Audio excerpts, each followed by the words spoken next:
Swami, hearty congratulations. I am really proud of you. So, మిత్రులారా మీ అందరి సమయం చాలా విలువైంది కాబట్టి మొట్టమొదట తమ్ముడు చిన్నపాక స్వామి గారికి హృదయపూర్వక అభినందనలు. గట్టిగా ఒక్క నిమిషం చప్పట్లు కొట్టండి. సెల్ ఫోన్ రికార్డ్ చేసి కూడా కొట్టండి కొంచెం.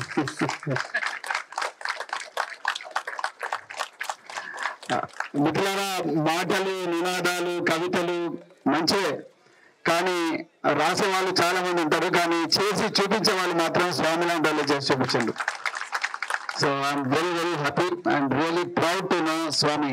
నాకు స్వామి ఇవాళ యాక్చువల్గా నేను ఒక 200 కిలోమీటర్లు ప్రయాణం చేసి ఒక ప్రాంతానికి పోతున్నది, కానీ స్వామి ఎప్పుడైతే ఫోన్ చేసి సార్ నేను 1000 రోజుల మైల్ స్టోన్ ఈ రోజుకు కరెక్ట్గా మరి టచ్ చేస్తున్నాను అన్నప్పుడు నాకెందుకు దాన్ని పోస్ట్పోన్ చేశాను. ఒక 2 గంటలు స్వామి దగ్గరికి రావాలనిపించింది. చెమట చుక్కలతోని అతనికి సంఘీభావంగా మరి పర్యటన అనిపించింది. Really really really happy today.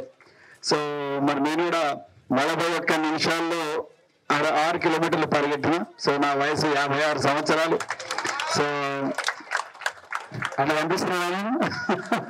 Lakshminarayana sir అంటారు, సార్ అట్లా కనిపిస్తలేడు అంటారు. సో మిత్రులారా, ఒక అపెండిసైటిస్ ఆపరేషన్ కు మినహాయిస్తే నేను ఇంతవరకు ఎప్పుడు హాస్పిటల్ అడ్మిట్ కాలే. సో ఇప్పుడు డాక్టర్ శ్రీకాంత్ చెప్పినట్టు మొన్న ఆయన ఒక దగ్గర అన్నాడు, నాకు ఏమన్నాడు, మా హాస్పిటల్ అన్ని ఖాళీ చేసేట్టున్నాడు ప్రవీణ్ సార్ అని చెప్పి. సో వాళ్ళ జీవనోపాధి మీద దెబ్బ కొట్టే కుట్ర మాకేం లేదు, కానీ జనాల డబ్బులు సేవ్ చేసే వాళ్ళు 100 సంవత్సరాలు బతికే కుట్ర అయితే మా దగ్గర ఉన్నది. సో నాకు ఎందుకు చెప్తున్నా అంటే, నేను దాదాపు తెలంగాణలో 4000 గ్రామాలు తిరిగిన, నేను 50,000 కిలోమీటర్లు ప్రయాణం చేసిన. సో నాకు చాలా చోట్ల కూడా ప్రజలు, ఇంతకుముందు తమ్ముడు చాలా మంచి మాట చెప్పాడు, ఏం పేరు బ్రదర్ నీ పేరు, వెంకటేష్, శ్రీకాంత్ కూడా అదే మాట అన్నాడు, పేదరికానికి ఆరోగ్యానికి అవినాభావ సంబంధం ఉన్నదని. నువ్వు అనారోగ్యంగా ఉంటే పేద అవుతావు, పేద ఉంటే అనారోగ్యం తొందరగా వస్తుంది. సో ఈ అవినాభావ సంబంధాన్ని అర్థం చేసుకొని ఇవ్వడం లేదు. అర్థం అవుతుంది కానీ చేసుకునే సమయం కూడా మన దగ్గర లేదు.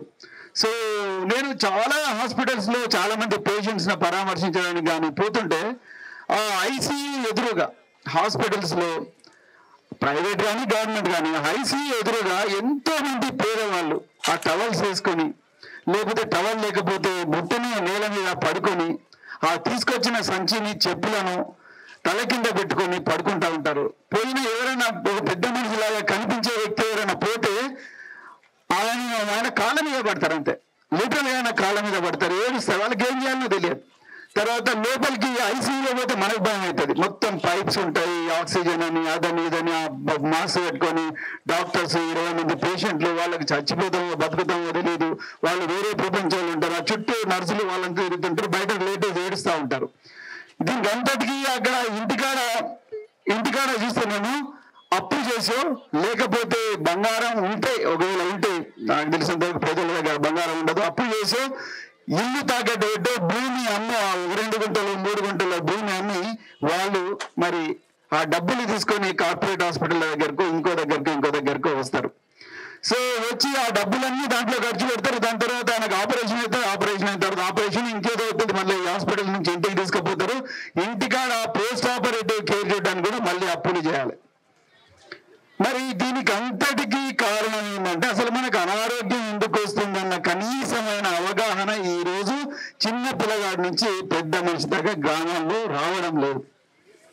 సో ఈ బాడీ మనం వెహికల్ ఎట్లయితే సర్వీసింగ్ చేస్తామో బాడీని కూడా ఆ విధంగా సర్వీసింగ్ చేయాలని మన డాక్టర్లు ఇంతకుముందే చెప్పిండ్రు.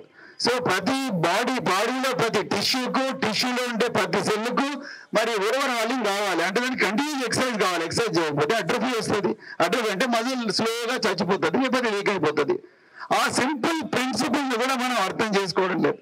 సో అర్థం చేసుకోకుండా నేను మునుగోడులో బై ఎలక్షన్లో ప్రచారం చేసేటప్పుడు ఒక గ్రామంలో ఒక అమ్మాయి ఏం చెప్పిందంటే, ఇవాళ రేపు ఏరియా తందుకు కూడా మోటార్ సైకిల్ తీసుకొని పోతున్నాడు మా పోరగాళ్ళని చెప్పింది.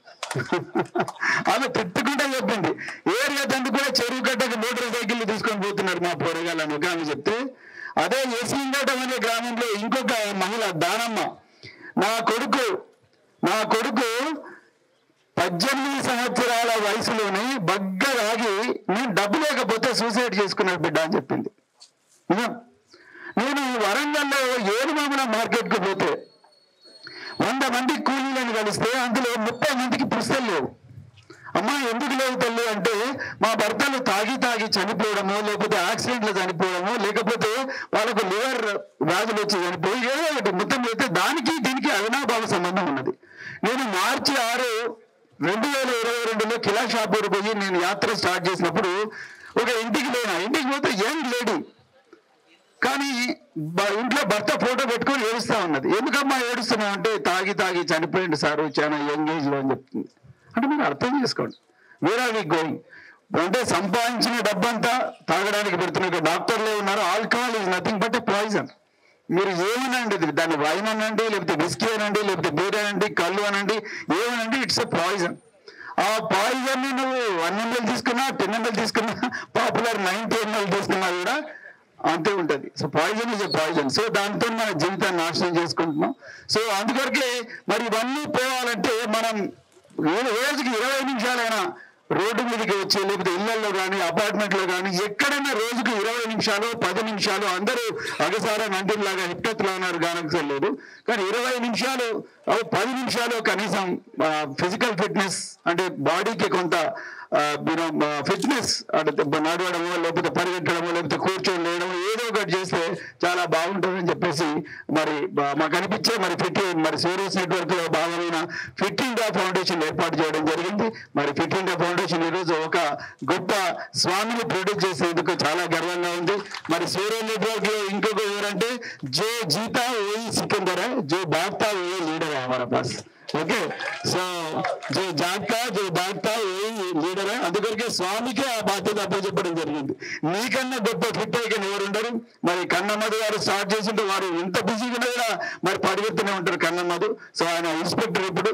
అదే విధంగా మరి స్వామి కూడా ఆయన నుంచి మరి స్ఫూర్తి పొంది అలా ఫిట్ ఇండియా ఫౌండేషన్ కు పరిగెట్టుకుంటే లీడర్ అండి. లంచం ఇచ్చో లేకపోతే బీర్లు కాపించే లీడర్ కాలేనా. ఓకే, పరిగెట్టుకుంటూ లీడర్ అంటే ఇలాంటి లీడర్లు ఈ రోజు దేశానికి కావాలి. మరి they should walk the talk. చెప్పే మాటలకు చేసే పనులకు పొంతన ఉండేదే నిజమైన నాయకుడు ఈ దేశంలో నేను అనుకుంటా మిత్రులారా. సో మరి అదే సందర్భంగా ఇక్కడ చాలా మంది ఎంపెడ్ బీపెడ్ పిల్లలందరూ వీళ్ళందరూ ఉన్నారు కాబట్టి మీ అందరి గురించి మేము ఎంతో పోరాటం చేసినాం.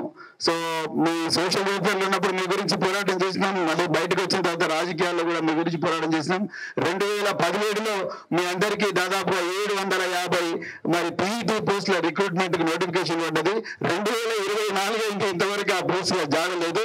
నేను మళ్ళీ పెద్దలు మహేందర్ రెడ్డి గారితో తప్పకుండా మరి టీఎస్పీసీ చైర్మన్ అయిన మహేందర్ రెడ్డి గారితో తప్పకుండా మాట్లాడి మీకు అది చాలా చిన్న బ్యూరోక్రటిక్ ఇష్యూతోనే అది అట్లనే స్టక్ అయిపోయింది. మరి వారు తప్పకుండా చొరవ తీసుకొని మీకు అందరికీ ఆ పోస్టులు వచ్చే విధంగా చూస్తారని చెప్తూనే మరి నేను బహుజన భరోసా అని చెప్పేసి సుందర విజ్ఞాన కేంద్రంలో పోయిన సంవత్సరం నవంబర్లో అక్టోబర్లో మేము ఒక పెద్ద ప్రెజెంటేషన్ ఇచ్చినాం.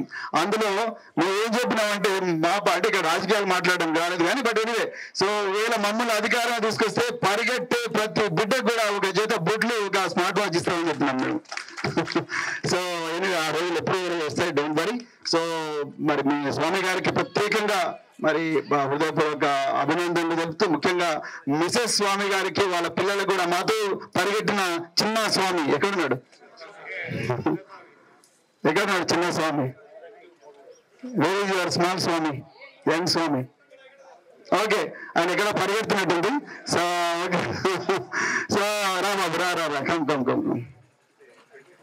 దాదాపు మాతో 4 కిలోమీటర్లు పరిగెట్టండి. ఈ ప్లాన్కి గట్టిగా చప్పట్లు కొట్టండి.